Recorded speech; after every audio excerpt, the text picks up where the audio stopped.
Warning, incoming game over. Warning, incoming game over. Hello, folks. So, boring game, and I'm here to talk about this boring game with Connor.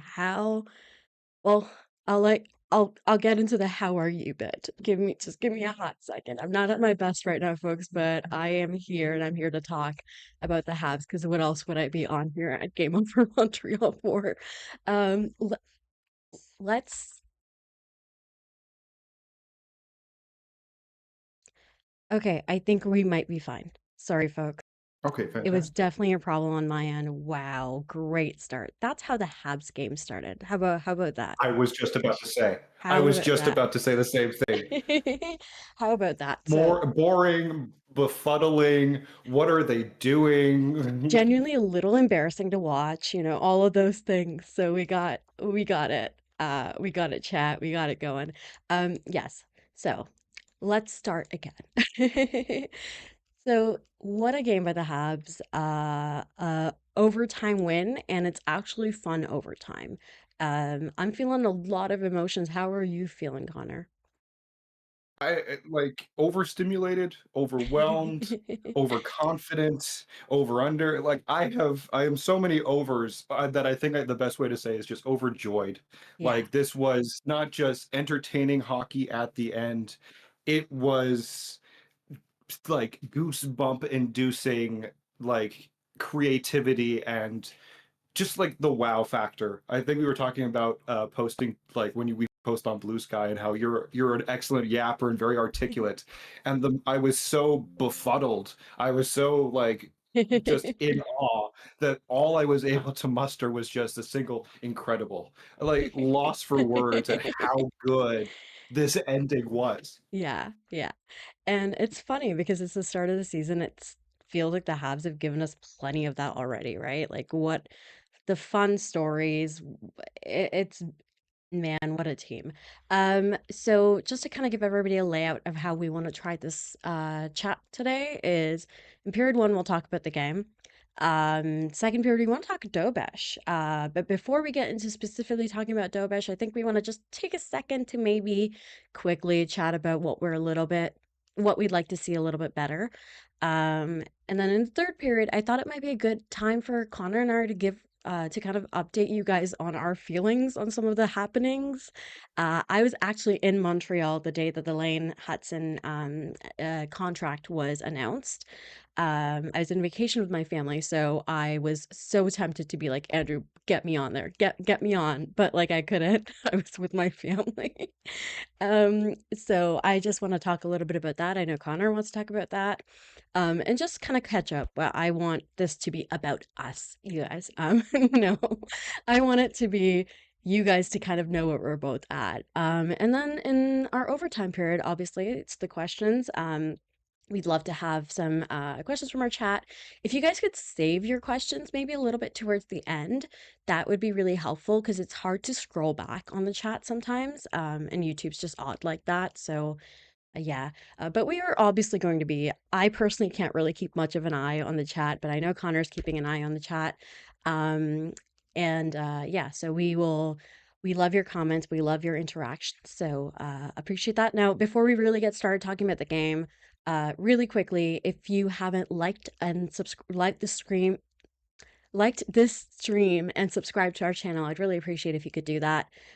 We are simply but humble, small children. We are trying our best to get something really great going in this very dire landscape of sports media. So any amount of support you can show to us is really great, and we are very grateful. So now with all of that out of the way and all of my early embarrassment of my stream, hopefully too, out of the way. I'm again so sorry about that. Let's talk about the game. Man, Connor, how is our chat feeling about this game? Like, how does it seem to be going? I'll let some more of the comments come in. It was still a lot of the is sort of dredged down by the technical problems that you and I both endured throughout. A lot of the people were just saying, "What hell of a game so far." Hello, I'm back. What a game, says Claire Capoletti. I'm glad to see Giving out loose reports to the West. That's really funny.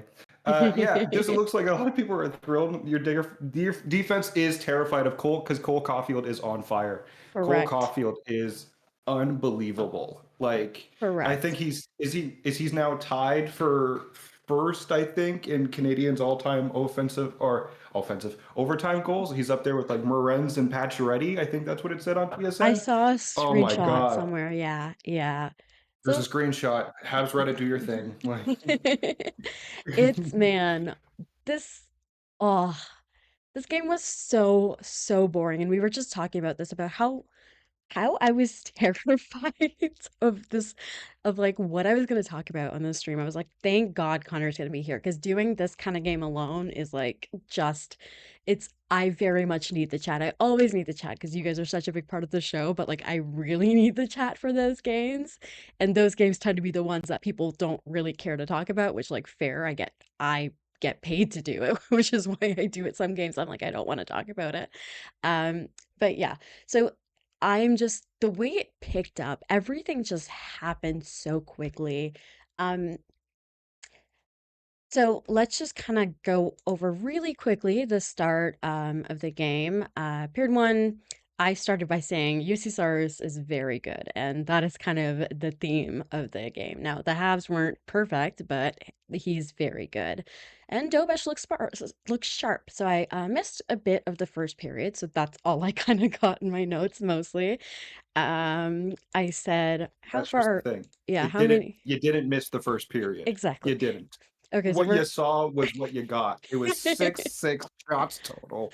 And I was man. sitting here going, dang, these passing lanes are sharp, but these shooting lanes are abysmal.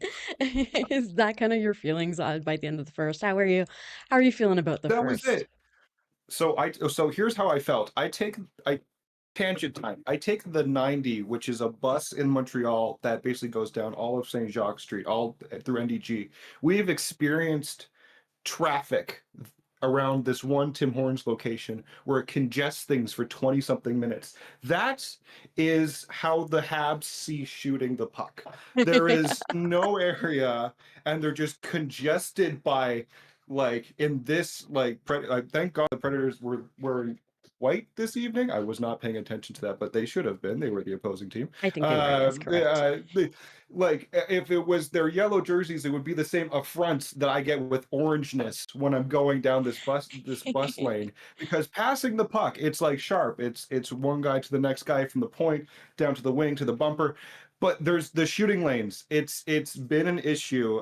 Like I think they had 98 shots coming into this game or something like Yeah, that. I was looking up some stuff on StatMuse. It was like I think they're in the 20s when it comes to expected shots on goals, like shots that are being blocked. Like they were really not doing well. So when it was like 6-6 shot wise at the end of the first period, I wasn't surprised. I was just, as you said, Kay, bored. I I was was so bored. bored. I was so bored, but I was like, hey, be careful what you wish for. You don't want an exciting game because sometimes those are the ones that are really embarrassing. um, but by the end of that, maybe by like mid-second period, I was like, give me an embarrassing game. Frankly, at this point, I'll take it. And of The course, sec the first goal is the most boring whatever goal too, It was where it's just a shot so from stupid. a shot from nowhere, really dangerous, deflects off a body in front, back of the net, and you're going sigh, like just the Literally, deepest yeah. of sighs. It was just a Oh my moment of god, like, man, this just because we've had a few stupid goals happen against us, I think, in the last little yeah. while. There was the Toronto game where all of the goals were stupid, if I remember correctly. Hudson just there were a lot of broken sticks, there was a lot of weird passes, and obviously the last one, two defensemen on ice with their sticks broken. Things aren't going to go well for most NHL teams at that point.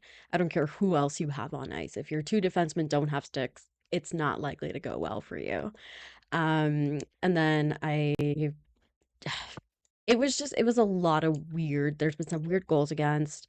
Um, so I wasn't necessarily shocked, but I was like, oh my God, okay, fine. And this kind of game where like UC Saros was so good and like Hmm. honestly even Dobes, I want to give him his credit, and we'll give him more credit later, but like I think even then he was good. Even that first goal against, what can you do about that, right? So with all of that, I was like, these goalies are so good that it feels like it's gonna be a 1-0 game. And this is the fluky game, the goal that they're gonna win off. And we're all gonna have discourse about uh Dobesh or whatever, right? Like we'll find something stupid to have discourse about. It'll be something dumb, and then we'll move on. Next game, we'll move on. Um, so I'm sorry, that was the stupidest goal. I said, oh, so I'm not sure if you remember, but there was a weird bounce that happened when Monty went out of his net. Or sorry, Dobie went out of his net. Yes. Oh, Um, the carom off Yes, the and back then he had to boards there. rush back. It was so there's something about It Dobish was that like is heroic. it was so heroic. He just went with it, and Mhm. but it was just a moment I was like, is this another stupid thing that's gonna happen? So I'm glad that didn't happen. We'll get into it more, but I liked Dobish's attitude in this game a lot, especially near the end of this first period or second period. There was some um, Habs legend McCarran. Mm. There was some drama, but I'm going into period three. I was like, okay, it's just 1-0. I am going to hope that they'll score one, and this Habs team has given me a chance to hope. They've given me a reason to hope, so fine.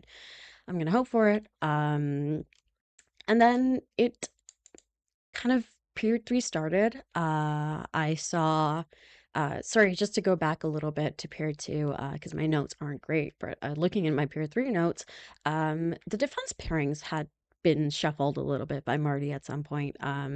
It had become Carrier and Goalie, and then Struble and Hutson, which in the past, both of those pairings have had success, but I was a little shocked to see the change happen because Marty tends to be um, hard-headed about these things, and he doesn't give up on these things easy, which was then proved right because in the third period, that's eventually where we ended up again. Um, that was then there was the excuse me, Kapanen scores the goal from Hudson, who got it from goalie. And that was exactly the kind of goal that I thought would go in. I was like, this is going to have to be a second, third back at it goal. It's not UC Cyrus is seeing the puck way too well. The Habs aren't. I wasn't thrilled with them not taking advantage of some rebounds. Not that UC Stars is a very good goalie, so I don't think he was giving up a lot of rebounds, but I think you needed to find a way. And guess what happens when you stick at it rather than the one and done that I found they were doing a lot. What did you like about the goal other than the goal? What did you like about the third period for the Habs to start with? Well, like the third period was just one of those things where I think I said it to you jokingly before the stream, but it was like I sometimes feel like the Habs are doing it on purpose. There is this sense of like we'll give up the goal and then we'll walk into the third period and we'll just leave all the suspense out there. Mhm. And then Kapanen, I think there was a really great point put out by TSN after the goal was scored. The modern game really allows bigger players to stand in front of the crease, knowing that they're not going to get as whacked or as beat up as they were in decades past. And for Kapanen, he's taken advantage of that. We've seen Bolzu take advantage of that this year. We've seen Doc take advantage of this year. We've seen Slappy Duck or whatever. I don't remember what we called him last year, but that big goofball Slap is whacking people in that area. He's about to set up that his office there with Caufield on the bumper, Yeah. having his office already established. So I think overall, like, yes, you can talk about like this team really doesn't quit. The power of friendship really is like that strong with this team. Um, but I think for me, it was just the somewhat comical how they tie the game up Yeah. and then give up the goal. That goal was truly just, Matheson being brave, taking the puck himself without recognizing, I'm not blaming Matheson for this, but without the recognizing of the on the backside that the defense can come back and just go Can the I do complete some opposite direction down preemptive the ice. can I do some preemptive liney defending real quick? Absolutely. Absolutely. Mhm. I I have saw nothing. I was not going to go after him, but go on. Please No, no, do, not just in from case. you, just in general. I just wanna set the record straight. I am a Line apologist, I'll even say it. I think I go Mhm. in harder than I maybe need to, and I can admit that.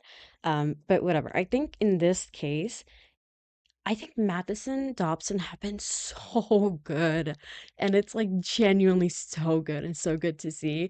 That was one of those moments where I was like, Matheson did the thing where, like, that is he took the risk, and the risk is a risk for a reason. If it had paid off, that would have been gorgeous. That would have been such a good goal, but it didn't. And then the play is coming the other way. Um, Line decides to take away the lane. Line decides to take away the lane. He decides to focus on the pass. And at that point, that was Dobson's man to cover, the one with the puck. So Dobson, I think just doesn't recognize that Line is picking up his guy.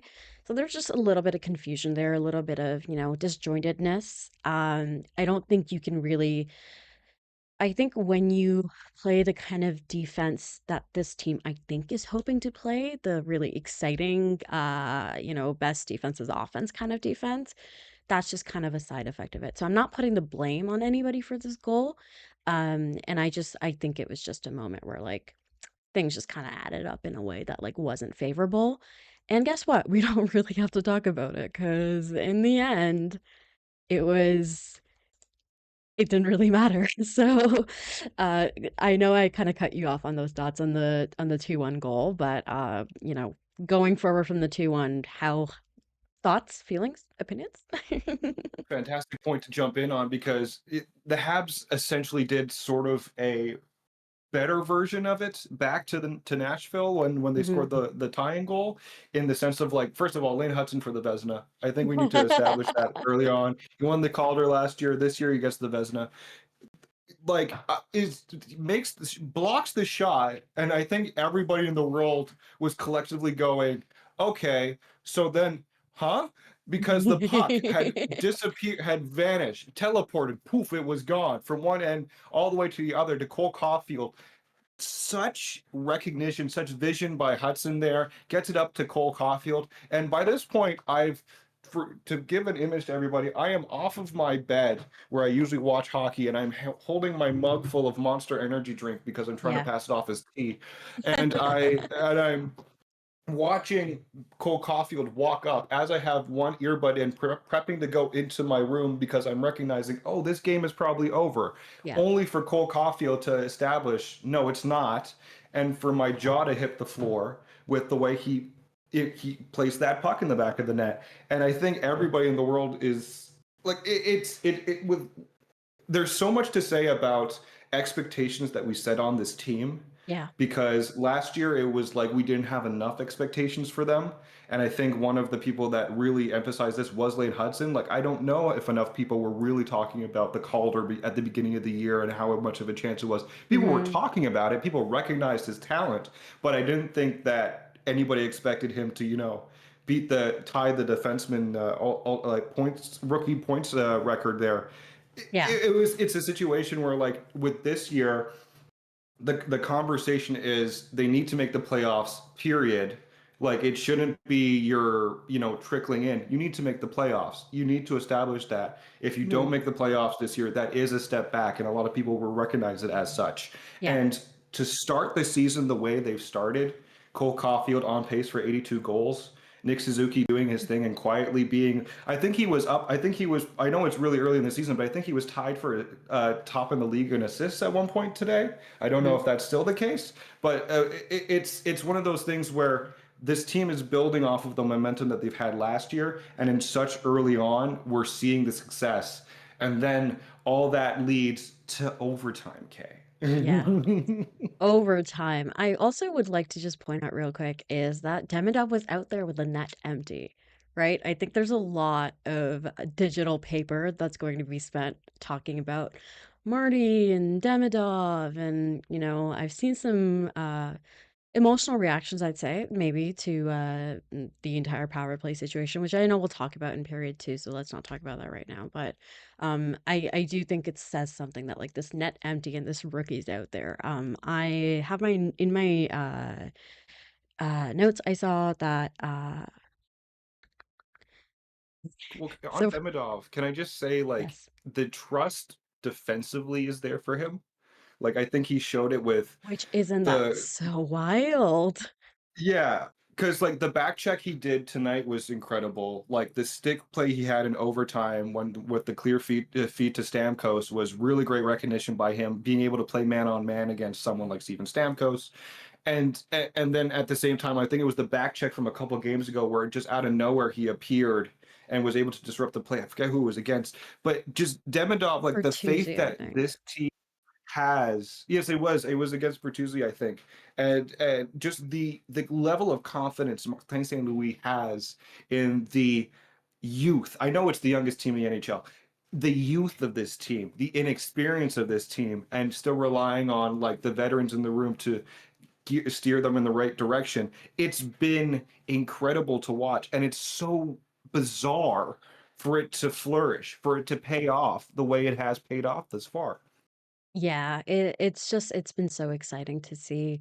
Um, and just to, I man, I just really loved the entire sequence up to that play. With Lane just doing Wesna things, and passing straight to Cole with that great pass, and then Slav just making sure that he's open, and Cole leaving that option open for himself and then shooting it anyways, being like, wait, I'm Cole Caulfield, so I can shoot this puck. And then he did, and then we all saw what happened. And then we all saw what happened in overtime. I will be honest, guys, my entire notes for overtime is, and I was telling Connor this earlier, literally the only thing I've written down is God, I love this, because this is the kind of overtime that 3-on-3 overtime should be. What a This is exactly what it should be. Shout out to friend Ian Beauware from Lockdown Canadiens. He hates 3-on-3 overtime because he says all of the coaches have coached the fun out of it, and I totally agree. But this one just felt so good. Nashville Predators, great, exciting hockey. I guess. I guess we're pulling our weight there. I'll give us credit. Um, just excuse me, just overtime? Question mark. How did you feel about that? That I was so exciting. I could Even before the watch goal, like even before the Habs play. goal, yeah. I could watch Habs play in overtime. Like pump. Just put that like directly into my veins, please. Like I need just more of that because like I'm saying to myself as is starting and TSN is flashing the you know very early on in the season like records in overtime and it's like Nashville 0-1, the Canadians 1-0 and I'm like how do you top Mhm. what happened against the Kraken? Yeah. How do you top that? And then out of They showed you. nowhere, Nick Suzuki with the puck like in the dying Mhm. like fleeting twilight like dying moments of the game fools me and I Yes. feel like fools everybody because something told me he was going to shoot the puck. And the Yeah. thing that I think told me that is Cole Caulfield does what he does. He disappeared and reappeared. He Mhm. disappeared out of frame and reappeared into frame of the camera to have one of the most gorgeous of bullets Yeah. bar down hitting Twine 2 point something seconds or less than left in the overtime sequence Crazy. like crazy, like absolutely nuts. To Absolutely insane. at the same time, I think I pointed it out already, but I think he's now tied for Habs all time overtime goals winners. More eloquent than that, I don't remember. But to be up there with Howie Morenz and Max Pacioretty is pretty incredible. It's pretty So good yeah, company. good It's on pretty him. good company. Yeah, it was, man, I in these moments you really see Nick Suzuki's juicy big brain, right? Like you, The s- juiciest. the juiciest, biggest brain. And Matheson's there just doing his thing and doing such a good job.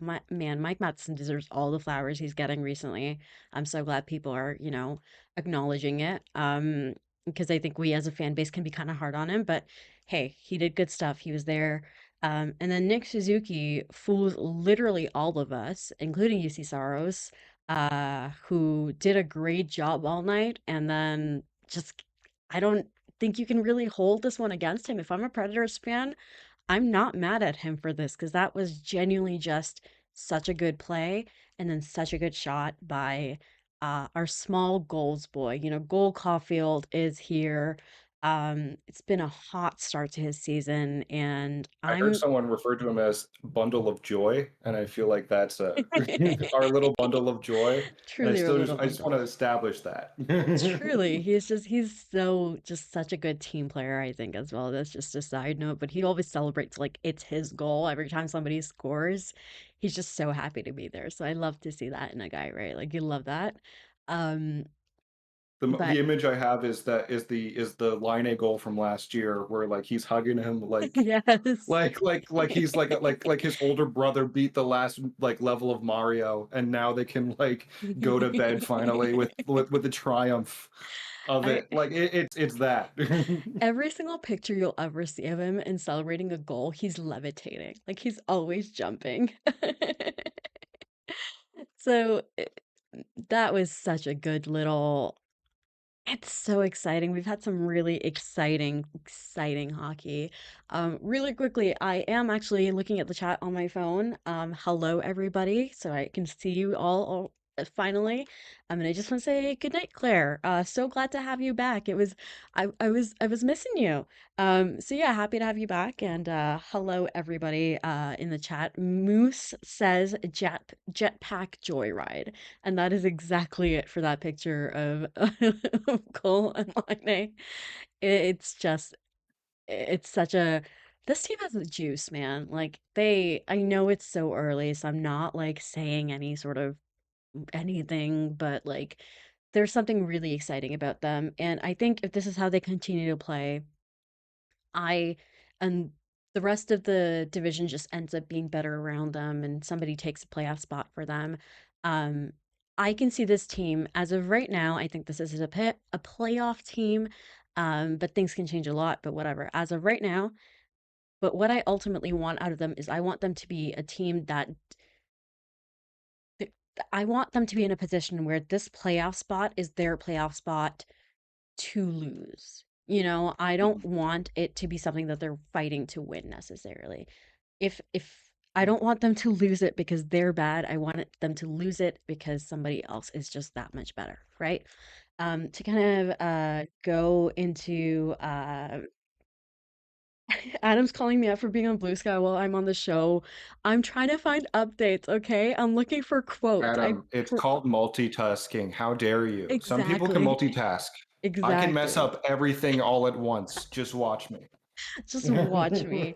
So I just kind of want to go back a little bit to something I've seen from Ramelli, who says, and I think there's talking a little bit about when you were talking about, the expectations for this Yes, I team. will Ramelli gladly says, I talk about wouldn't this. say have to make the playoffs. I'd say they have to get 90 points to be a success. And I think this is a separate conversation from the game, but I do think something that I would like to do is set expectations like that for myself, for this team, for myself, in my point of view, because the playoffs are such a other teams are also involved in that. Like there's other teams that exist that are trying to make the playoffs. So I think Romelli's right. And like it wouldn't be a complete failure, but man, would it be nice to have some more Habs playoff hockey in the Bell Center. That's Uh it is exactly. And Like exactly. I think these guys would kill for it. Like you saw their big cheesing smiles in the home opener. Um, but yeah, so it's love this game. Uh, love this team.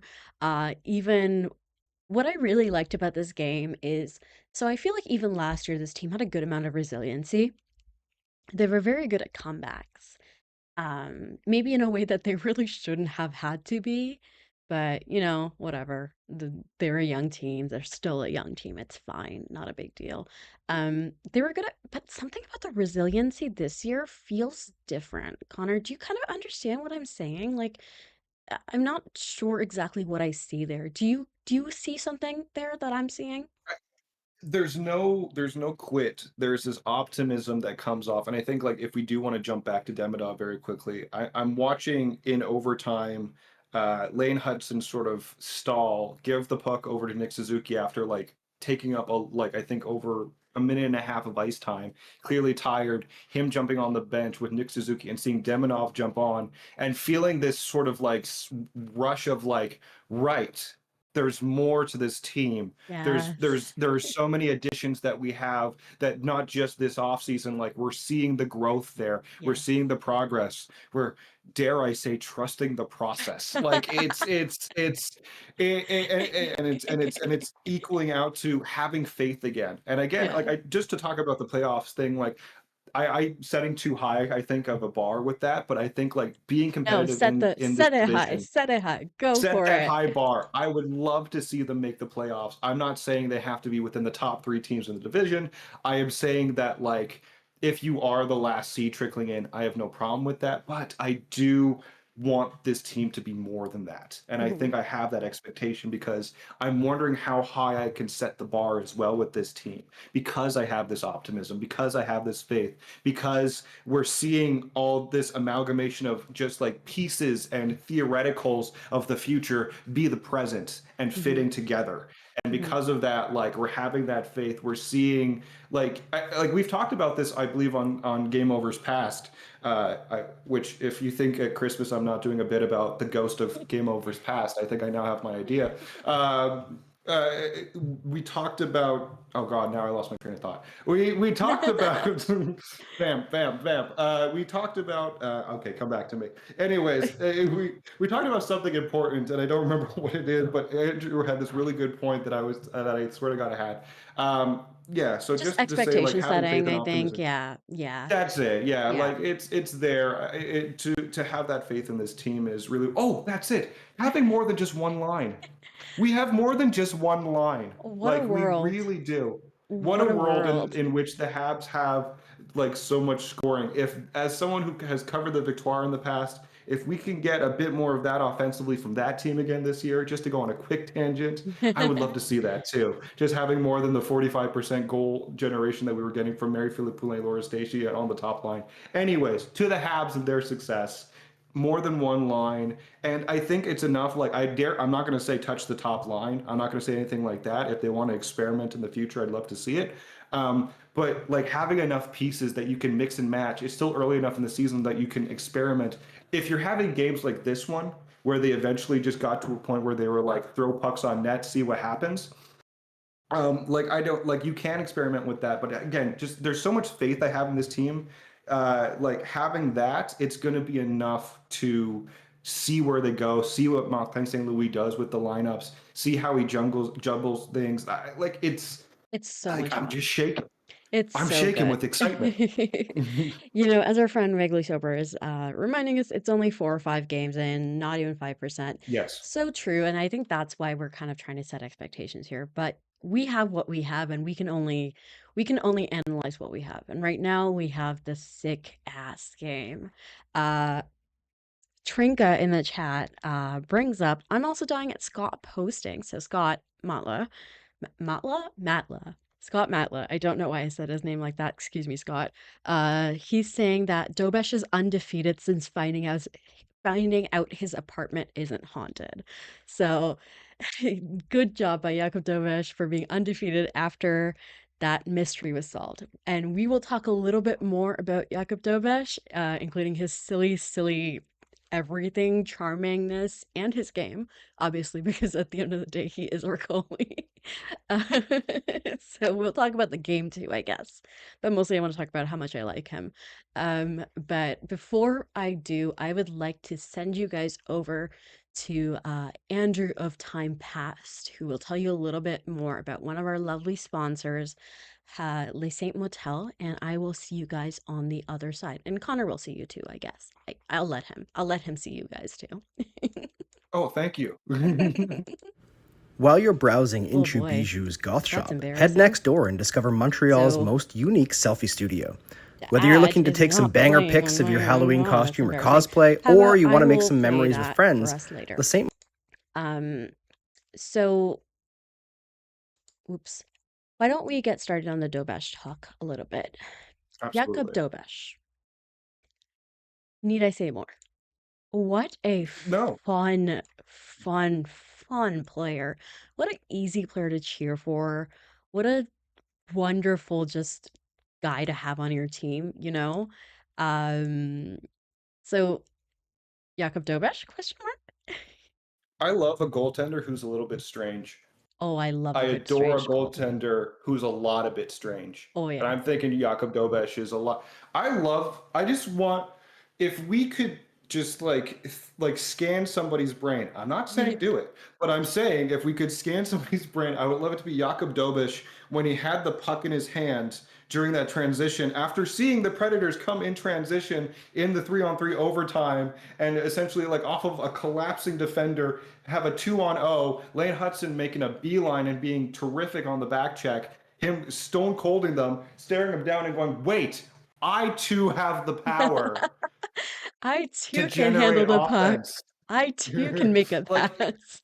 like I think it's like He-Man where he says, I have the power, but it took him too long to recognize and they blew the whistle on him. But I would have loved to have seen what was going on inside his brain because I would just assume it's just like animal noise going and just trying to like hand it off to whoever it could take it going the other way. No, he's so and I would just like to scan his brain in general. I think he's just such a funny guy. Um, we can go back to Jakub Dobes in a second. Why don't I send us over to Le Saint Motel? And I think this time it should work. Fantastic.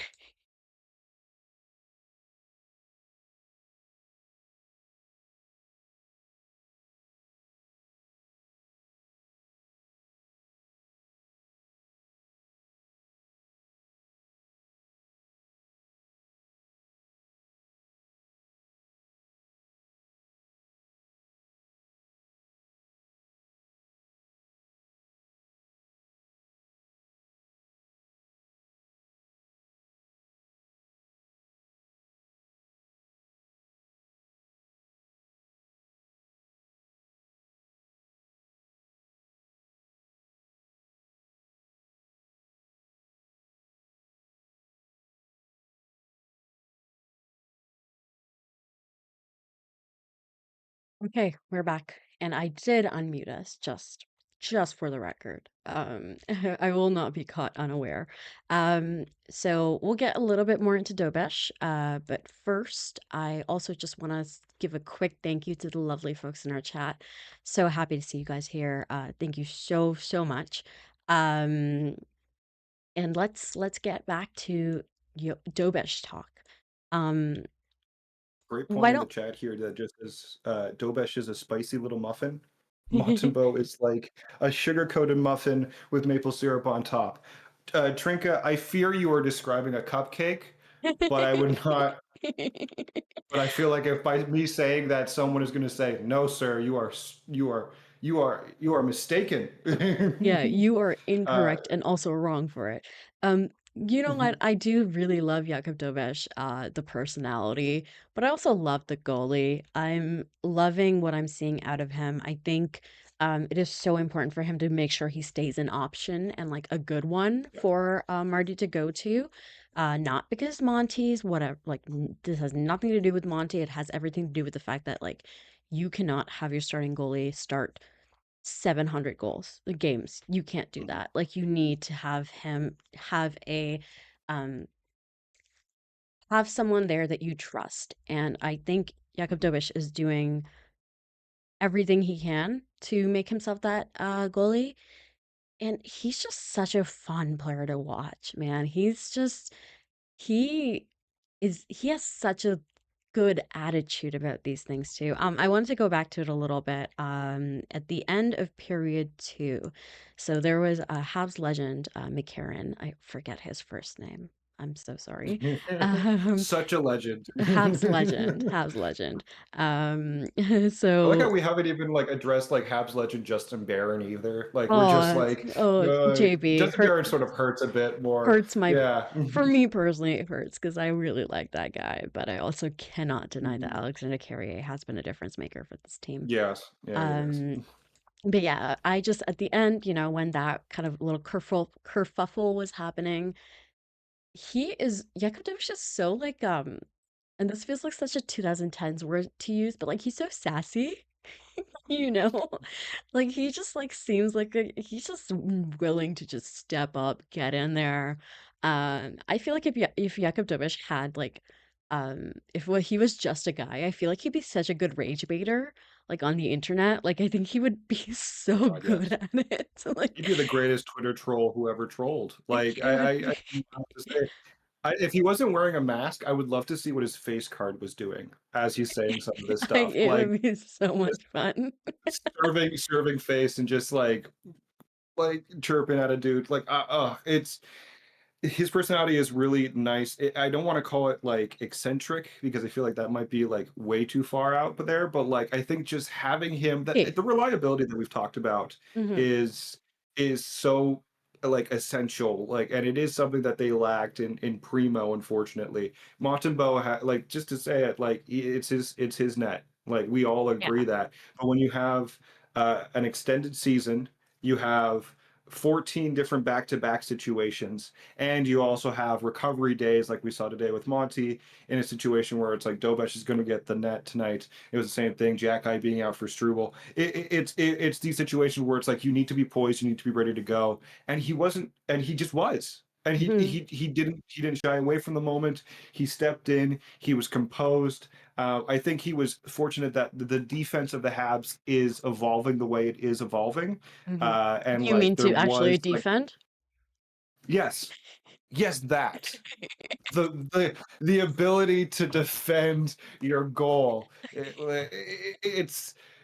It's surreal to think about the fact that like we talk about like how the Habs don't generate shots on goals, but like they prevent shots on goals. Like Mhm. especially against this Predators team. I saw somebody on X like describe it as watching paint dry. I Yeah. sell paint now. I work for Benjamin Moore. Wow. It is true. Like it is, Breaking they're news. pretty, as someone who has had to dry a piece of wood with a hair dryer to make sure a color match was correct for a customer, yes, it is essentially, tonight felt a lot like that. Mhm. So I credit on the Canadians, credit on the fact that Dobes, you can have that reliability with it. Being able to clear bodies in front of the net is going to be another situation. We've already talked about how we've seen multiple goals this year come from deflections and it not being necessarily anybody's fault, but it's a good idea to try and steer traffic away from in front of your goaltender. Having Dobes the way he is, reliability, consistency is key with the team. I know all the cliches, but it's true. And with Yeah. Dobes, like you can see why he's growing among the fan base the way he's grown when it comes to favoritism and how much we just adore him as a person. And yeah, like it's amazing how many players have been added to this Habs team that deserve attention. And like in the sense of like Dobson being the big acquisition, Zach Boldzuk having the incredible start to the year that he's had, What a and then at story. the same time we're all like, but oh, incredible story. But then for all of us to be like, but that backup goaltender with the silly name, like Jakub Dobes. Ah, What Jakub a Dobes. model. What a What a model. model. We haven't brought up the mattress ad yet, but as Romelli is pointing Talk out, about it. I was and at avoiding the picture. Adam777 says, Joe was just quite the mattress ad too. Now, out of context, this might sound a little weird. Mattress ad question mark? But quite literally an ad, a partnership I assume he got with a mattress company, and he posted the funniest picture of it. Where he's just It was lying. circulated so heavily. It was like, if I you saw haven't it seen it, so I many don't know different what you've ways. been doing. If you haven't seen it, literally just go on any Habs account. You'll probably see a retweet of it tonight. It is, or a repost of it, or whatever. It's And it was such a good little moment of like seeing the team interact because they're like obviously on social media there's so much stuff. And I remember my favorite comment from all of his teammates was just Line commenting, "Jesus Christ, man." And it was Oh either my Jesus god. Christ, which is funny, which is funnier, or it was Jesus Which Christ, is man. so much too. Like we don't get that out of Patty Line. We It's don't just get that. so Like for him to just be in the comment section like, come on, what are we doing? So yeah, the mattress ad is legendary. But Connor, have you heard the apartment haunting story? No, like in passing, I don't know the lore on this. Like I I don't know the have to tell Luigi's you. Mansion. Go ahead, please I tell me. have to tell Enlighten you. me. So, there was some sort of like media fluff piece with RDS, this little like, ask players something and they'll like ask them all and clip them together. I don't know how it came up, and also Jakub Dobes doesn't know how it came up because he was shocked to be asked about it. But the players told us about a time that Jakub Dobes was convinced his new apartment was haunted. Why? Because he got bad dreams, and because he woke up with some black streaks on his pillows. And Okay. everyone was like, he obviously came to the locker room and talked about it with his teammates, and they were like, and according to him, they were like, you should hire someone. And I was just sitting there thinking, who, the Ghostbusters? Like, he's gonna hire the Ghostbusters. Like, okay, I guess. Montreal has is a very Catholic city when it comes to Fair. architecture and whatnot. You can find a priest. I'm sure There's you gonna be a can. priest. Hire a priest, 1-800 hire a priest. But yeah, they were like, hire someone, and he was like, so what ended up coming out of it, what he realized was that it was just his new eye mask that was leaving color on his pillow.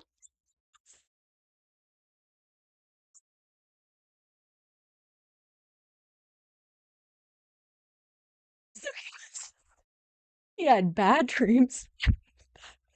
He had bad dreams. The eye mask gave him bad dreams. And I'm it was blaming the like eye mask. everyone, Come like on, Sephora. Alex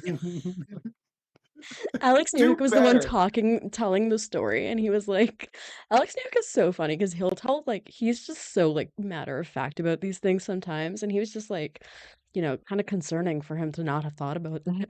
It's like, I was like, all right, Newey, and then in the end, the funniest part of it Meanwhile, Newey's all. probably the guy who's telling him get a priest or like you know that locker room like he brought like like a pin could drop like everybody was like, oh yeah, Dobie, how's your weekend? Oh, not too bad. I think my house is haunted. And like Callie had like What? And then somebody's like, no, don't. don't mock him. Yes, it is. Yes, it is. Tell me about it. Like, I bet they encouraged him so much. And like I think Xhekaj, there was a clip of Xhekaj being like, I don't know, man, he's kind of eccentric. And it's like fair enough. And my favorite part of the entire clip is afterwards, like in the very end, I guess they show like one of the interviewers kind of asking off camera, like, so Jakob, we heard that your apartment is haunted, and you can see the shock on his face where he goes, come on, man, how did that even come up? either that or he's wondering if that person is a ghost. Like the person who asked the question is like, were you here? If you turn the camera on yourself, are you reflected? Like he's just like, this is the inner machinations of his mind are doing that. No, Yeah. So this is this a is story time about Jakub Dobes, to you from me. my God. I Yeah. love this team. It's so much fun. It's so much fun. I love this team. Um, okay, so I know the rest of the plan for this period was to talk to nitpick a little bit, but you know what? Mhm. I don't really want to do that. I'm not in the mood for that. And I Mhm. mostly just want to talk about, kind of catch up with you a little bit on how we're feeling Absolutely. about this entire everything. There's been a lot that has happened that we haven't gotten a chance to kind of both talk to each other about, or these lovely people in our chat, or our later Absolutely. listeners. Um, so really quickly, I Oh do. wait, hold on. Yes. Adam has the response by line A. Here it is. To the mattress ad was great, but Casimir Kaku, a short-term teammate. Oh no, wait, yeah, Casimir Kaku, Kaskitsu. Oh my god, I never mind. I can't pronounce shit. Dude, relax. My wife is on this app. Then the wife's guy said, "New lock screen." I remember this. I remember this. That This was was sent to me by somebody in my fantasy pool. I'm sure this was sent to me. That is that so was funny. so funny. That is so funny. I love this team. So we're going to talk a little bit about how much we love this team, but first, before we do, I am going to send us over to Andrew from Times Past, and he will tell you a little bit about Inchoo Bijoux, one of our lovely sponsors, and we will be right back. Famous chateau at 4000 Rue Saint Ambroise lies one of Montreal's coolest secrets, a glamorous Gothic jewelry store owned and run by women. Inchoo Bijoux isn't just a business. They've built a community that supports bold creativity and expression. When I was first introduced to founder Astrid Episegomian's shop, I was floored by the detail, vision, and scale of what she's built from her own mind. I don't think anyone would call me goth, but I know an innovator when I see one. Along with building their own business, Inchoo Bijoux also hosts markets for vendors in their space called Marché Maleficarum, boosting their whole community. If you don't live in Montreal, explore inchoobijou.com, where you'll find over 800 designs that range from affordable to bespoke. Check out Inchoo Bijoux right now, a Game Over partner from the beginning. We are back. So did something exciting happen for the Habs in the last little while? Maybe, was there a contract or something signed? Am I remembering correctly? I don't really know. I my memory just isn't great. What am I remembering? I can't think. Lane Hutson is signed until he's 30? Insane. Like for under $9 million a year? Crazy. Crazy. In the current in the year of 2025 in the National Hockey League on Beyonce's internet, we have an 8.85 AAV with I know he's only been in the league for a season and Yeah. he did incredible things. Uh but I think like for me the big takeaway was thank God all the noise around the contract is one over, but also can be sort of corrected because there was Yes. a lot of cacophony to say the least with things that were being, you know, reported, and it's a good thing to Mm-hmm. know that both sides of it were actually were I think that like the rhetoric or the story around it was that like both sides at one point were hurt, uh, and it's good to see that there was clear amicability between both sides, and also that it was Hudson at the end of the day, I believe, Who who had stepped in, said yeah. something along the lines of like, yeah, I'm good signing for that. Yeah. Like, Yeah. and then the response, not just from the fan base. Because for me, I woke up that day, I think I had the day off, and I looked at my phone, I saw 8.85, and I went, it's a good day to be a Habs fan. What a And then good I day to took be a a Habs shower, fan. and then mid shower ran back out to get my phone because I had to adjust my eyes and realize that it's for 8 years. Man, Like like Lane Hutson is signed till he's 30. Like what it's a what a I was like I was like I was shocked to hear that they weren't willing to go over 9. Like that's what the reports were. It was I can't remember exactly who, but I promise it was like a credible reporter, guys. I'm sorry, I can't remember who, but somebody reported back on how, somebody had replied and they were like, we've heard that the comparison is like, 9.75, whatever. And he said, the reporter said that no, he's not. The Habs aren't willing to go that high. And I was like, guys, for penny pinching Lane Hutson, like, because the reports were they were willing to go 9, but they weren't willing to go 9.75. And I was like, come on, at that point, like, whatever. So I can't lie, I bought into the narrative a little bit. Um, I think maybe the car interview with capital C and I from Rob Hudson didn't really help. kind of the narrative, and I think the trauma as like fans of a Canadian team, of like players and their hardball, like playing hardball and like all the drama and like I let's be honest, even as Habs fans, I think the tale of Mitch Marner Yeah. stays on people's mind, right? Like, let's be completely honest. I'll be very vulnerable and say that that was my worry. Um, but the Habs navigated this. And I think at the end of the day, the difference maker was the player himself, the player who Yeah. stepped in and said, "Hey, I wanna be here. I'm tired of this distraction." Ramelli says to say whatever you want, but Hudson's been playing much better since his signing, and I agree with that. I think it was weighing on him, and he was like, "I don't wanna keep doing this." And I think he just decided that, like, and this is a complete side note, but I think it's always good for players when they're a little bit more involved in their contract negotiations. I know the typical thing is, "Well, I'll let my agent handle it. I'll let my agent handle it." Um, but as you know, the tale of Miko Written in Colorado will tell you, sometimes there can be more miscommunication between an agent Mhm. and your GM, or than there could be. Obviously players need to protect themselves, and their agents are there to do that. But I think in a case like Hudson's, you can see why it's so important for a player to stay involved and kind of make his wishes known. My favorite little bit of information we got was that when they were on that phone call, well, first of all, one of my favorite bits of information we got, this is from Arvin Basu and Marc-Antoine Godin from their podcast, Basu and Godin Notebook.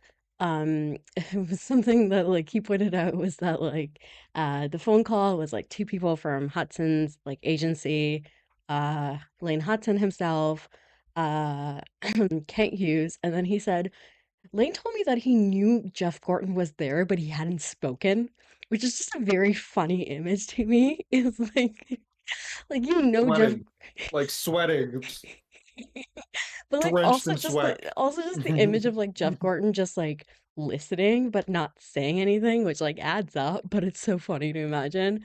So yeah, I think that call, like just hearing that and hearing about how Kent was like Lane had kind of gotten into it and was telling us about his commitment and telling us how much this means to him and how much he cares and like et cetera, et cetera. And he said, I cut him off and I said, we wouldn't offer this 8 years to you if we didn't think that. And that's just it, man. Like I think I think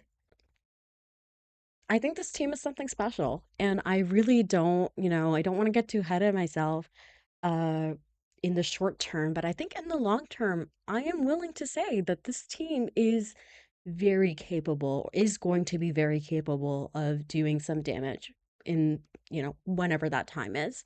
I'm hedging my bets here when I keep saying that, but no, I'm going to go all in. I'm going to say that this team is going to bring the thing that Canada hasn't had. I am going to actually say that is I'm going to say it out loud. I'm going to say that the Oilers aren't the ones who are going to be the first team to bring the cup back to Canada, is what I'm going to say.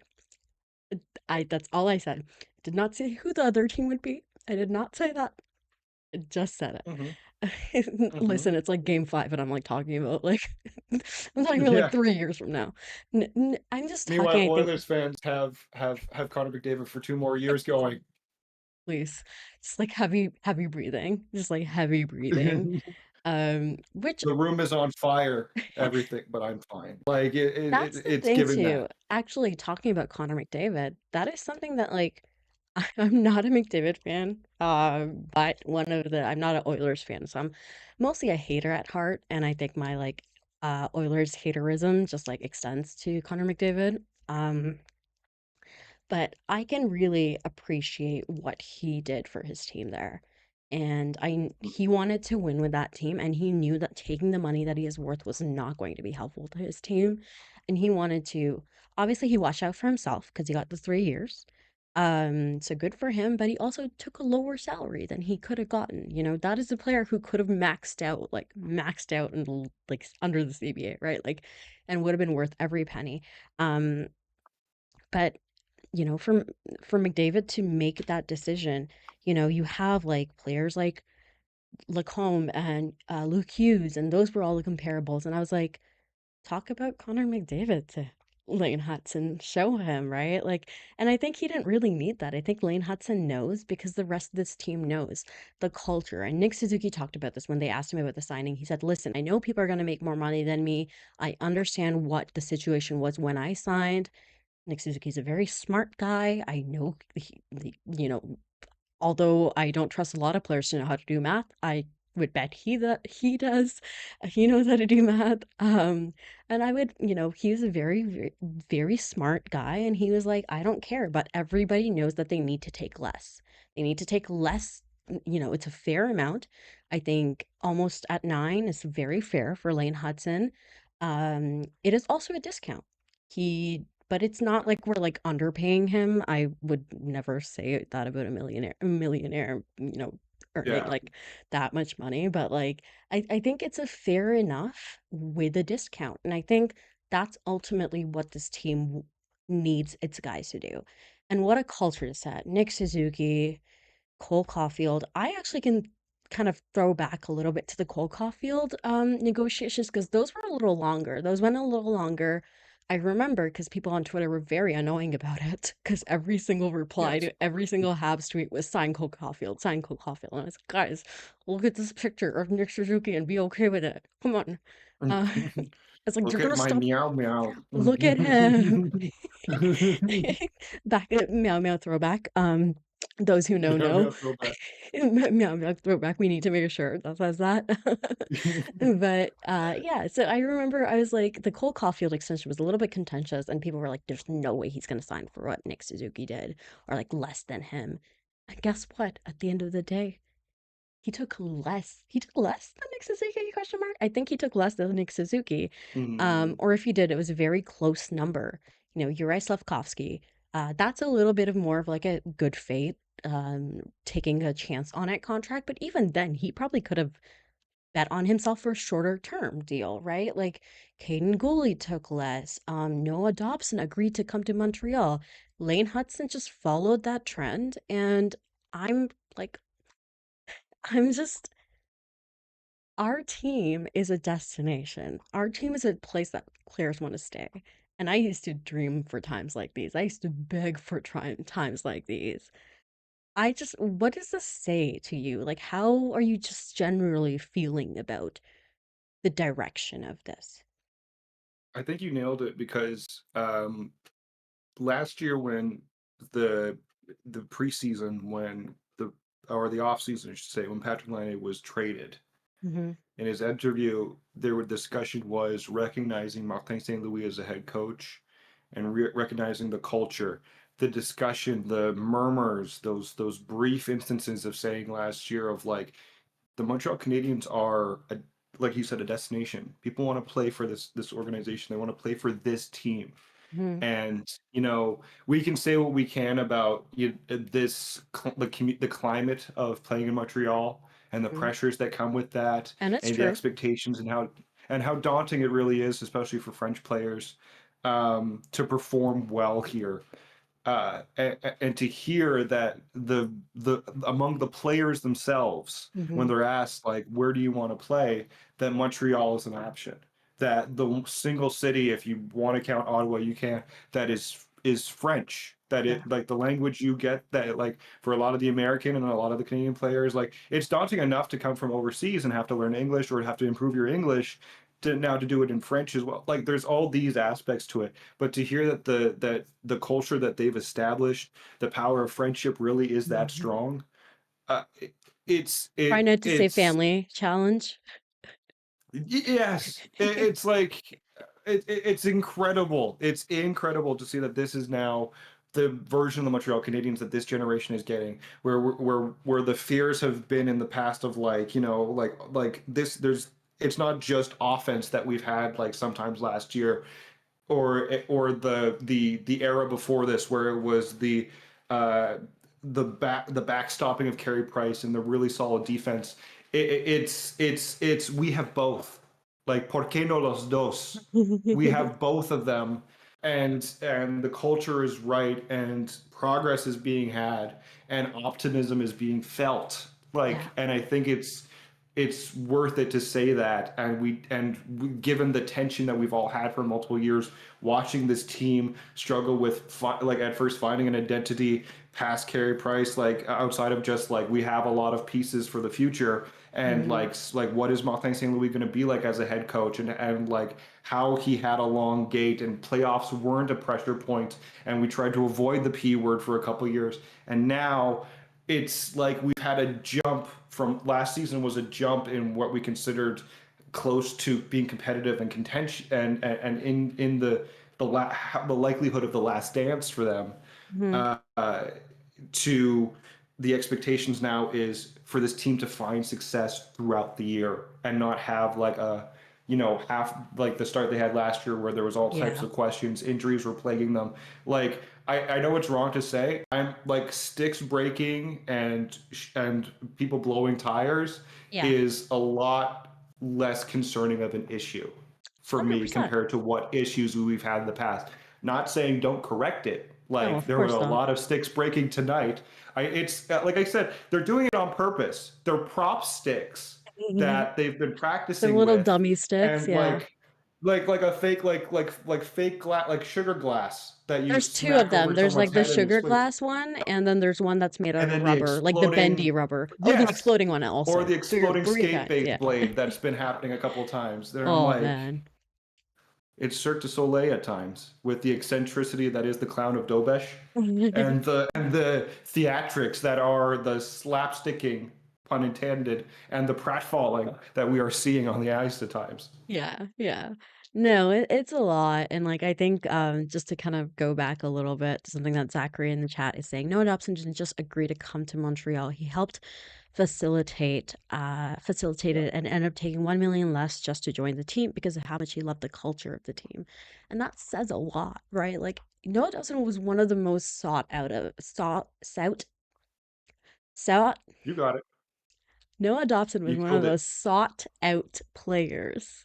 Got it. Hell yes. This summer, and he chose the Habs. Like we are the belle. We're starting to be the belle of the ball, right? Like we are starting to.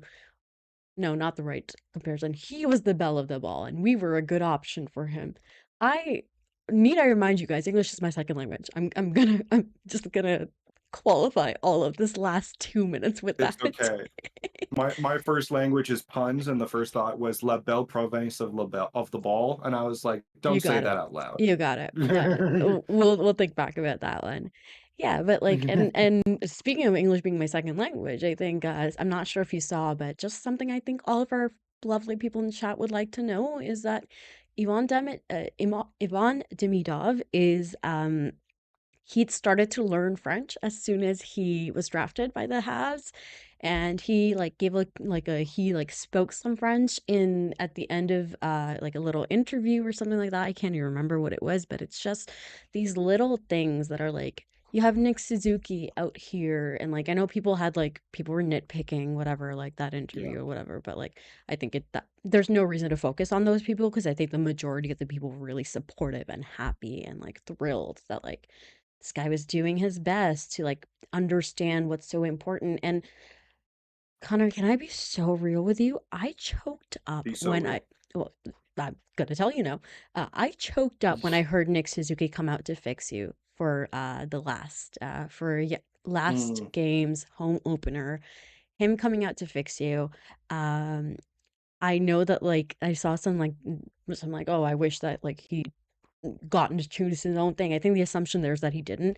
I doubt that. I think Nick Suzuki got the chance to choose, and he chose the song that he also, had it that he sung drunkenly with his friends at his wedding reception, according to Kat Toffoli. They sung "Fix You." There were a bunch of Habs boys there at like his wedding reception, just like and it makes me want to throw up. Complimentary. I mean that in the best way. It makes me want to throw up how much this team gets it, and it starts with Nick Suzuki, right? Like, I think that guy just sets, and here I am making it about Nick Suzuki again. We started talking about Lane Hutson. I was like, but how about we talk about Nick Suzuki instead? But I think it But how about starts that assist? how about that assist, right? And like I think it starts at the top at Nick Suzuki. But it also goes further up with Jeff Gorton and Kent Hughes, who also got contracts. We don't Signed know yeah. the exacts of that one. We aren't obligated, they aren't obligated to tell us those, but we do know they're for 5 years. What are your initial thoughts on it when you heard about that? I wasn't even thinking about those guys. If like just because of the fact of like Lane Hutson obviously took up a lot of space in my mind when it comes to Yeah, contract talks. yeah, And after the fact, I see that the extension has been made, and the delight on the community of Habs spaces on the internet was really apparent. And I think that that's a good thing, given that like the, people like to. Mark you Bergevin tell used to him, you exist. tell him, you tell him. Mark Bergevin used to exist. Yeah, And now we have went woos yeah. like that The that big classic bald meme whenever shiny like head that we want to build a big bald statue to. Yeah. like I don't know if it's correct to say, but like have you seen the meme that just says like it's like hose mad? Yes, Like Kent Hughes. yes. I it pops up anytime like I get a trade that's good. A player signs well, like that like hose mad went woos that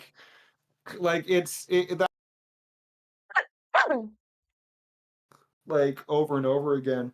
But to sign both of them really is a testament to how much like again I know I'm going back and I'm repeating my points, but the faith that I'm really having in this team and how 100%. like it's not it like last year we talked about like when Pascal Vincent took over in the AHL position, Yes, yeah. that it was about growth from not just the development side of the AHL and how many prospects we still have there to be to also mention that all the way to the tops of the front office, who they sent for the development leagues and programs overseas as well. Like it Mhm. really was head to toe.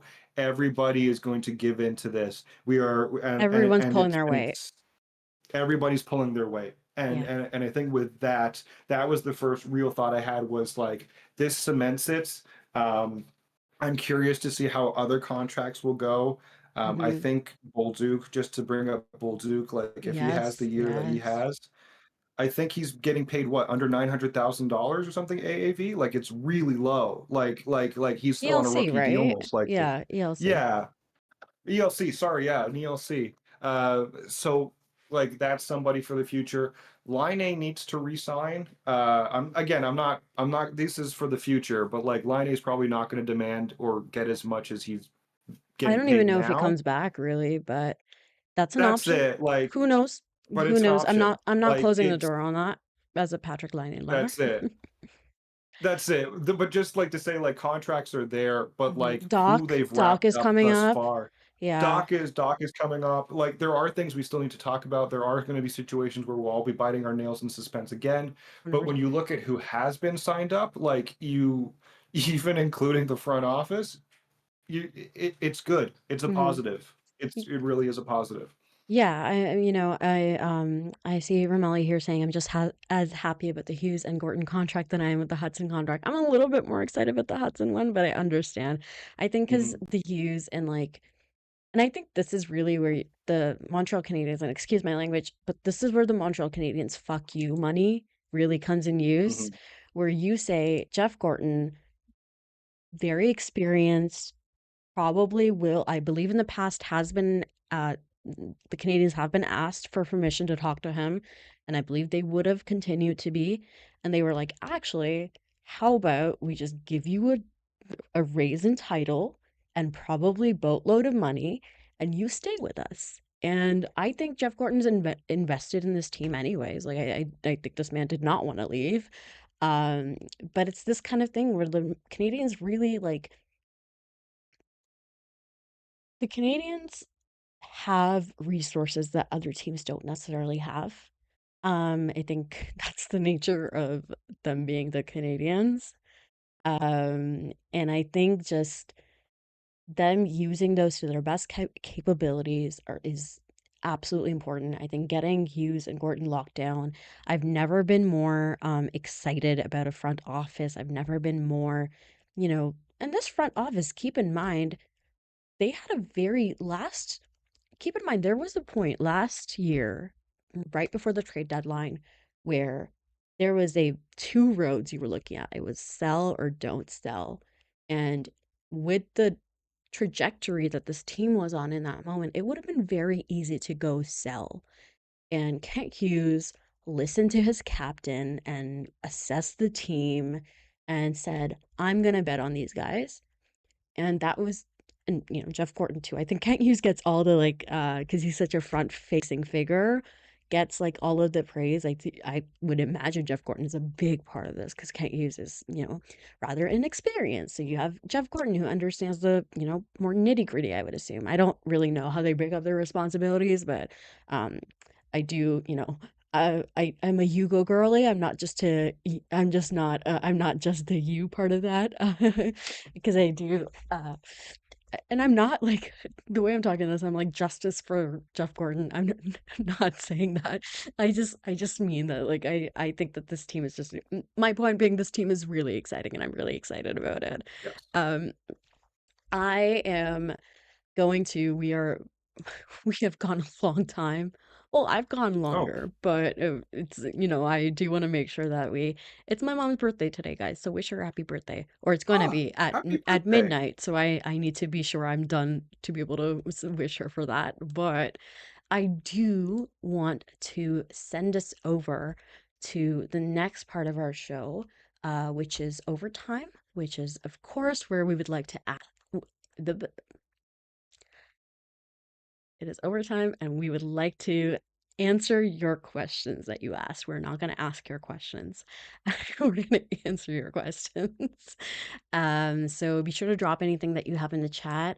We'd love to talk about literally anything that you want to talk about. Um, but while we wait for those to come in, because I haven't really seen anything. If you have, Connor, you can just let me bring it up. No real questions. I think just like responses to things that we've talked about. Zachary Dion says this front office really proves how a team's success is primarily driven not by the players they acquire, but by the front office that they entrust to build the team. The best teams have the best execs. Yeah, Yeah.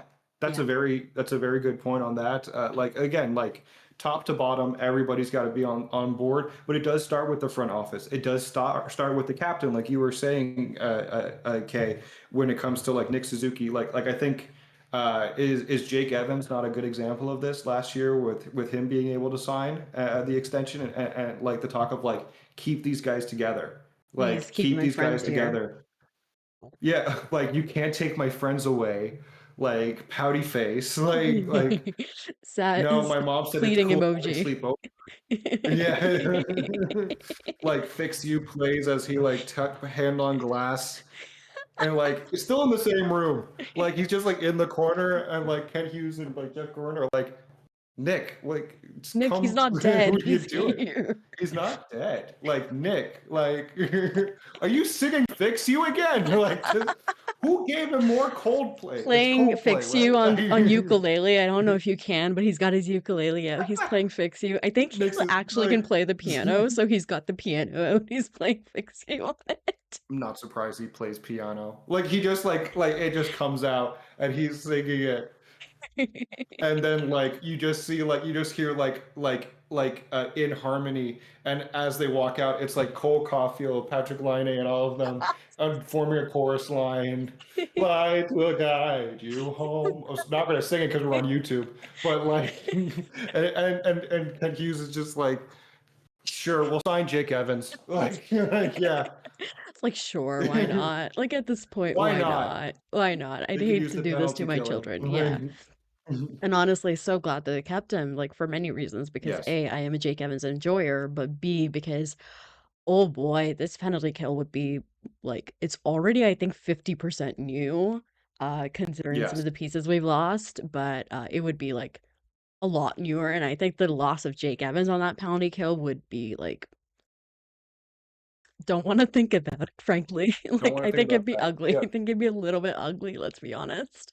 But yeah, so like I'm very excited. I'm very excited about this team. I'm very excited about what we've seen out of them. It's been a hell of a start. And you know what? They need a good start, because if they don't get one, then Sidney Crosby isn't going to come here, but he will come here if they get a good start. Oh, So. I want to avoid that topic. I don't want to talk about that. You don't want to dream on Sidney Crosby, maybe?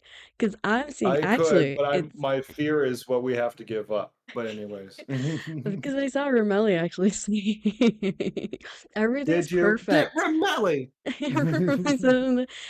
This is earlier, actually. Ramelli said everything's perfect. Crosby for 2 years, and then we can replace him with McDavid Oh, as 2C. Sure, why in an not? ideal world, I love. Hey, look, I play NHL all the time. I play like in years past. Like, yeah, I played my GM mode as well, and Yeah, I think of a world. yeah, yeah. I too would like that. Yeah, it's it's I do agree. I think the price, whatever. I'm not gonna get into it right now. Whatever.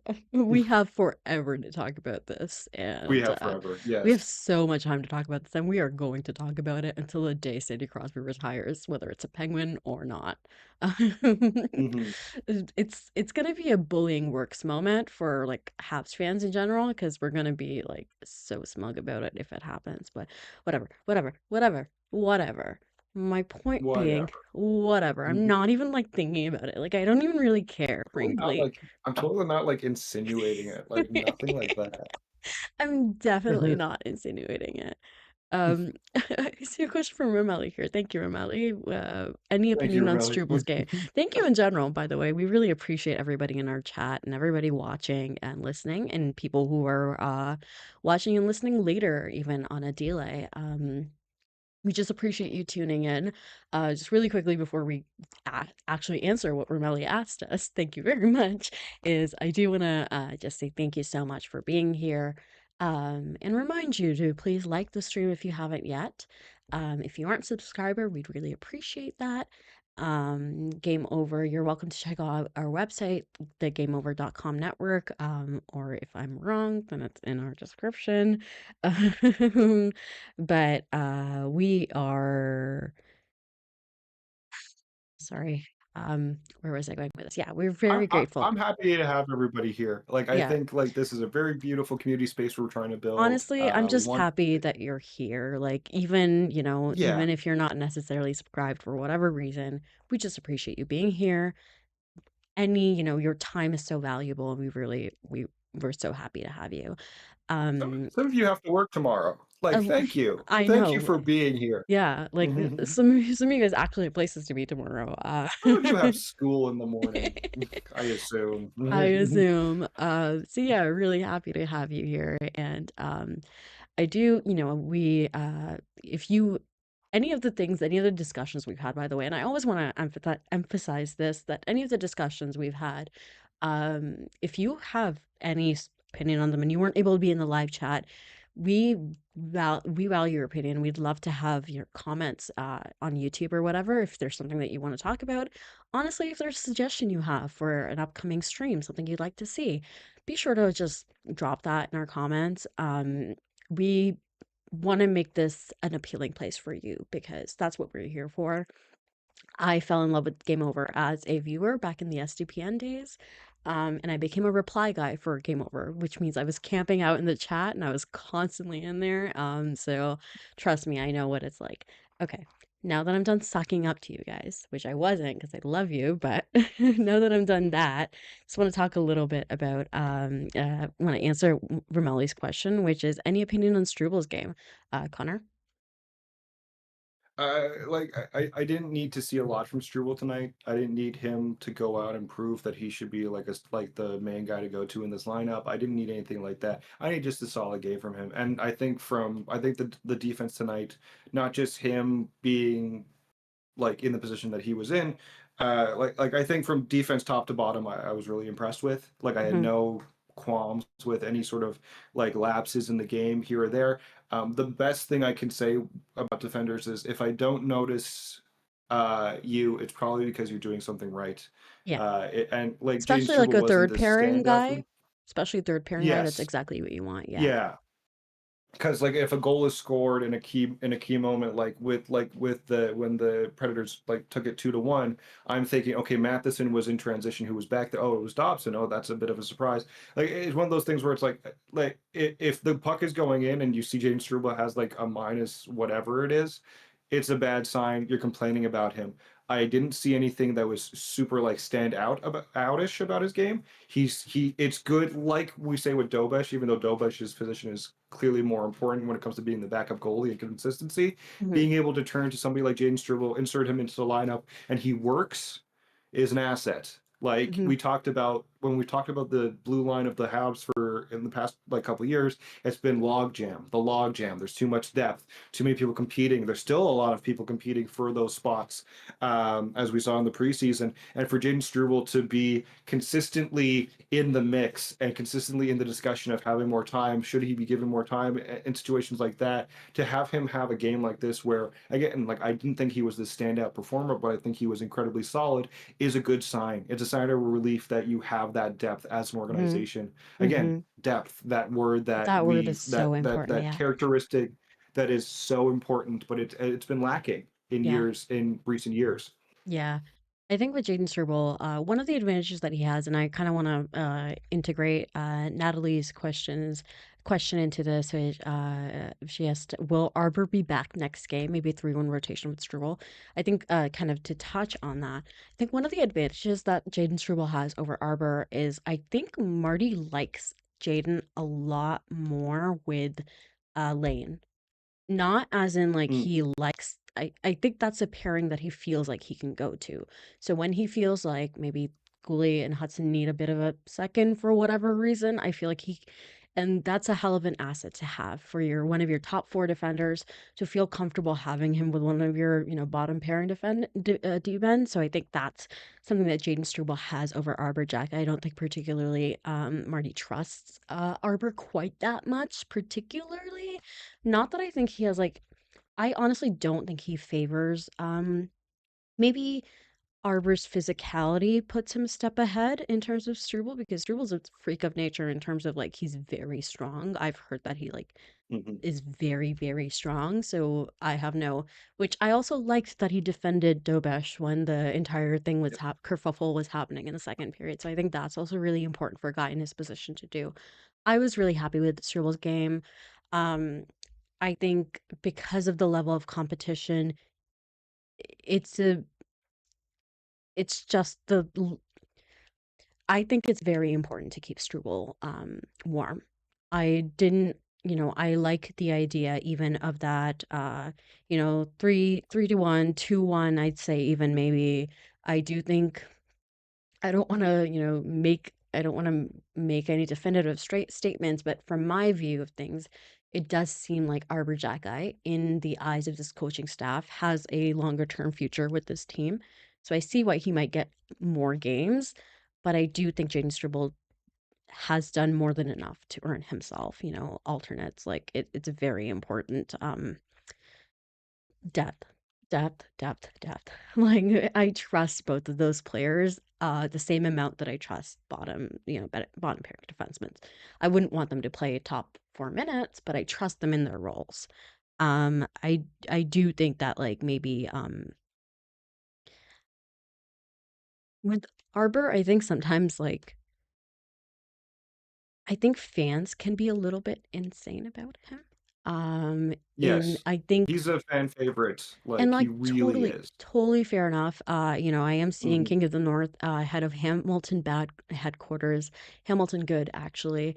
So as a fellow Hamiltonian, I understand. Like, I get it. Like the story of the boy, like the working class. Like, I totally understand. It's very, people love a guy who can beat up a guy. Like everything. I Oh my totally God, it's understand so why he's entertaining. exactly, and I totally understand why he's so appealing to people. Um, but I think that like it's okay. It's fine for him to have a game that he sits. I think that's totally well within reason, right? Like I think it's totally okay. Um, so I yeah. think if I may just jump in on your point really quickly is just that like the more we see analytics play into the world of sports that we see now, the more that we'll see like going back to the point of like Oliver Kappen scoring the goal he scored tonight is probably not as likely as it was 10, 20 years ago Mhm, when it comes to the physicality in the game in certain areas of the ice. If you have the depth and you understand the strategy going into a game, knowing who to put in the lineup can favor you in the sense of like which Struble and Xhekaj, these are situations where it's like it can benefit you to examine the game going forward and say to yourself like Struble fits better in this lineup because of X, Y, and Z reasons. Arbor Xhekaj fits in this lineup against this team for X, Y, and Z reasons. mhm, mhm, And I think the depth of that, the more again, the more we see analytics play into the game of hockey, like it really is a gift. It's a privilege in many ways to have the depth that they have in the sense of the dynamic nature that you have with Struble and Xhekaj and mhm, being able to insert them into the lineup. So that's mhm. my basic takeaway, I would And I say, think when it the comes to that aspect. advantage of both of these players is that where they're at in their development, I don't think it like it extremely hurts either of them if they sit a few games. I think if Yeah, like they were either of them was any younger, any more frankly skilled, like I do think it'd be more of an issue for them to be asked to sit for a little while. So that's why I'm like okay with Adam Engstrom being in like Laval, like it's fine, keep him there. yeah. Not that I think anybody's asking him to be up, but you know what I mean. So I think that's the advantage there too, is I don't think either of them really are at risk of I think that's one of the things too about Jaden Struble, just to touch on, like, I think he's been a great teammate. It's never felt like he's like obviously we're not in the room, but it's never, there's never been any outward there's an honesty to him. I think he's been very honest about the fact that like he does want to play and he is, disappointed when he can't, but it's never felt like he's like taken shots at other guys or and it's never felt like when he's come in he's been like, well, I haven't been playing, so why do you expect me to like blah blah, blah, like, and I don't think obviously he can't afford to, but it's good that he's not, it's I want to give a guy flowers when he deserves them. It And I doesn't think come off as Arbor, egotistical. exactly, and I It think comes off like as confident. I'm confident in myself to play. Everyone want to see exactly. me play. Absolutely. Exactly, and I think Arbor himself has also, has been very understanding of where he's at. I think, you know, in the playoffs, we saw a game or two, I think, where Arbor wasn't playing and Struble was in. So I think Marty is like, I know I said that, like, I think he sees more of a future for Arbor, and I do stand by that. But I think we've also seen an ability of Marty to be like, well, I might see something there, but right now I'm not getting what I need, so therefore I'm going to put Struble in. And I think that was a really positive development to see. Ideally, I think everybody was asking for David Savard to be out and the two to play, and that was never going to happen. Like, let's be completely Yeah. honest. Um, so yeah, Ramelli actually says like I see Struble as a future carrier, but big.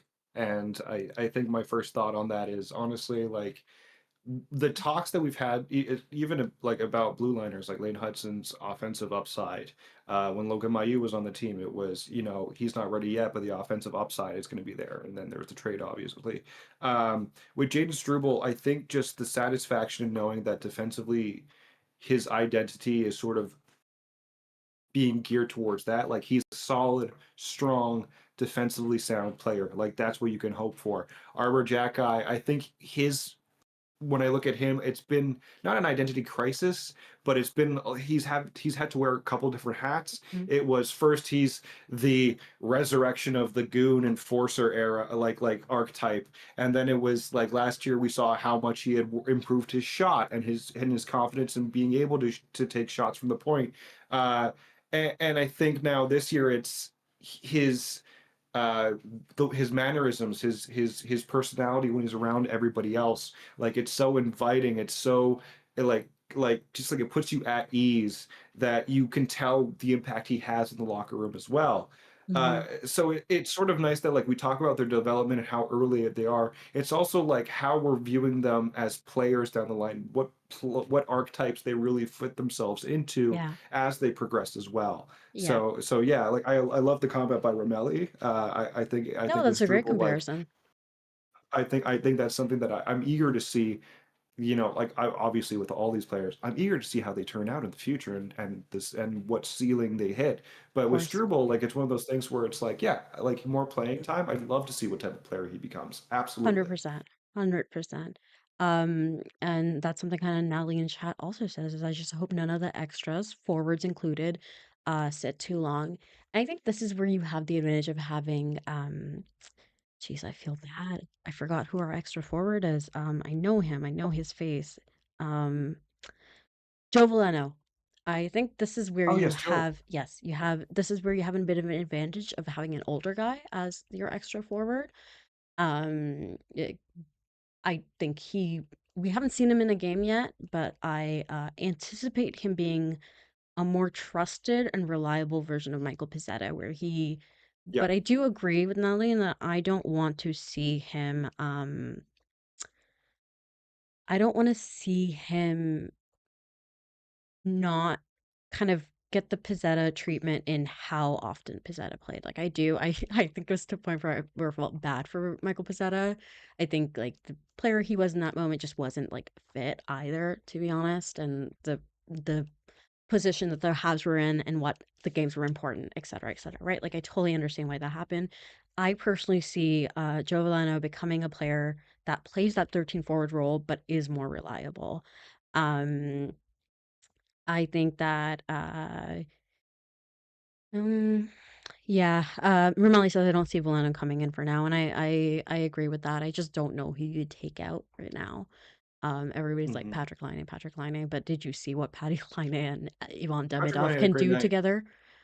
He had a Uh, great night tonight too. he had a Like he great was night really good. tonight. He had a great night tonight, but I also think, um, I think when you're debating if you're 14th, like if the bottom, and I do agree, I think something needs to be done about that fourth line because Evans, Anderson, and Line A are question mark getting better together, but I don't really know. Like I don't know if that's wishful thinking or something, whatever it is. Um, my point being that like I think I know it's hard to justify a specialist, like a guy that you can basically only put out there for something. But I think when Patty Line is okay on 5-on-5, I think and I know that people are like, "Oh, you should expect better," or whatever, but I think Patrick Laine is who he is, and I think what I'd love to see out of him is just a net neutral on 5-on-5 and a very good person for Ivan Demidov to play with. Yeah. Because I think um it was very funny the little like I think him and I think it's Demidov, sorry, I think is how you're supposed to pronounce it. Um him and Demidov at the goal last game was like he was like so proud and they like knocked like it was like the general celebration, but like they seem to have like this like funny thing going where like Line is like chirping the media for being like, but he gets to play with me, like not like I don't, Yeah. I'm being asked about what it's like to play with Ivan Demidov and him being like, well, ask him what it's like with me kind of thing, right? So I think that's kind of charming and I really like that. So I don't think you can take him out. I think Veleno sits for now. I Mhm. and I think it's a little too early to be messing with any of the lineups. I'm liking most of the forwards. Yeah. I think Josh Anderson has been a little off. Yes. Uh, I think so too. but I think he's warming up.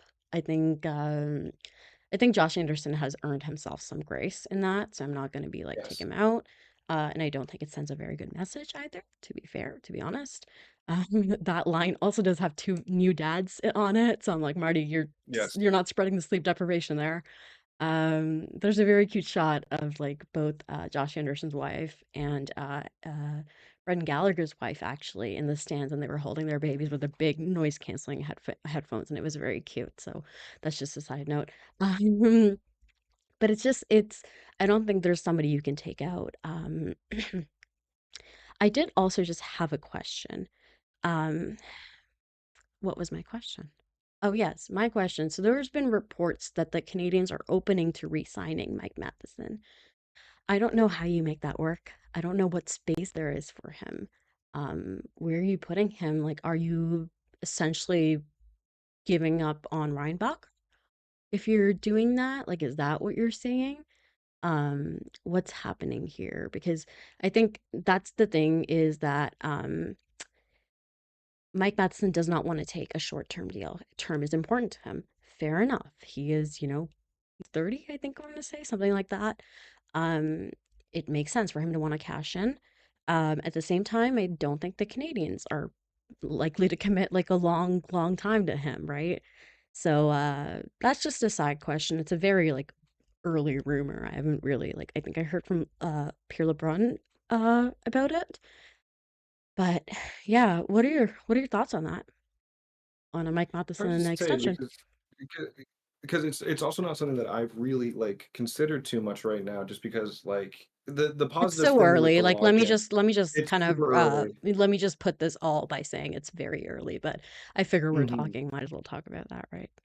Absolutely. Why not talk about it? I think it's going to be a situation where it's like I don't want to say it like that because I don't want to make it sound like the guy is super replaceable. Like I feel like that's just so mean to say about him. I think it would be more just like if like I have faith in the front office that if you lost Mike Matheson, that they would find a fit that could help if they don't have it already. I Mm-hmm. don't know who off the top of my head it's going to be that fit. I do think that the defensive makeup is still incredibly inexperienced compared to like what they need to be. Mm-hmm. Like like They're it's babies. getting there, and I think I like again youngest team in the You NHL. have veteran Matheson at Caden least Gooley on has the line. Like you have with Caden Gooley being like, if they yeah, go that's after it. our It's young guys, getting I'm gonna go after their young guys. And I'm like, Caden, you're a young guy. I don't know what to tell you. you're the young guy. Like so it's that sort of situation, especially like I think it's really emphasized now that Serge Savard, David Savard is not on the team anymore. Is that you don't have like he was the dad of the team Yeah. in many ways, and now I think it's still like needing some degree of veteranship or experience. Like as the team grows together, they can obviously like lean on each other and be Mm-hmm. and help out and be the right ear to listen to or the right voice to speak out.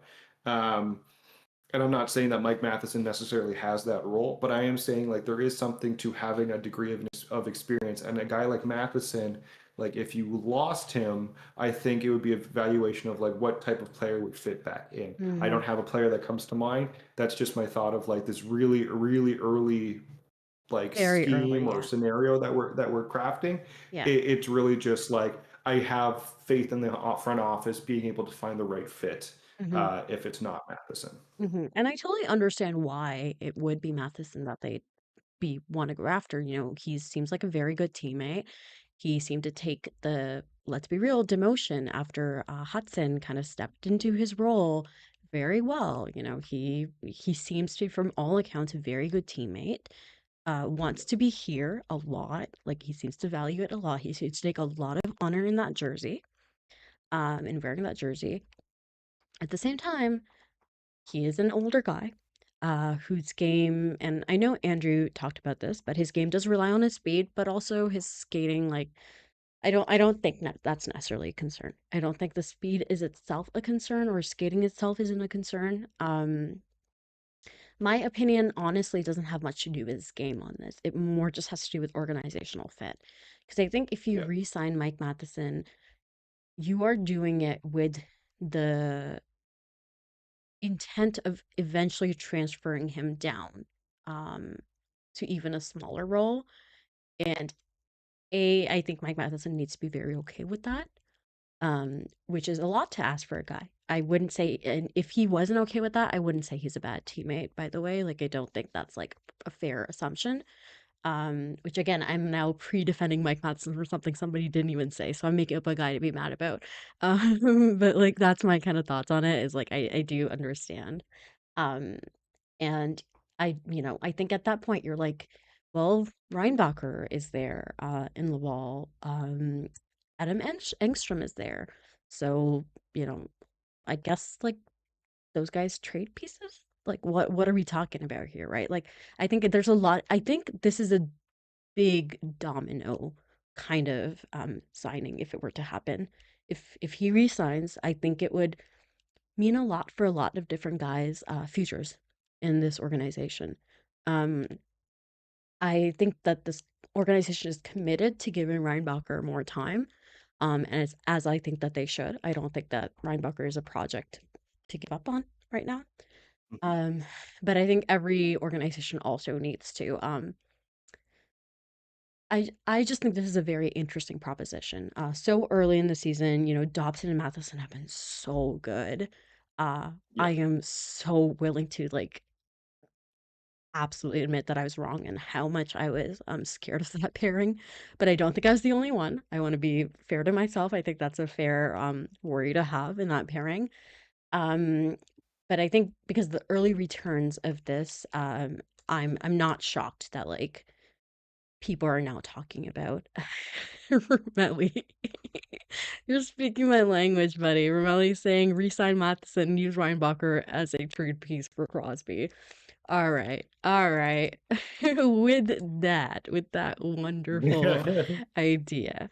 Connor, unless you have more to add to this discussion, I think it might be time for us to log off. To sign off.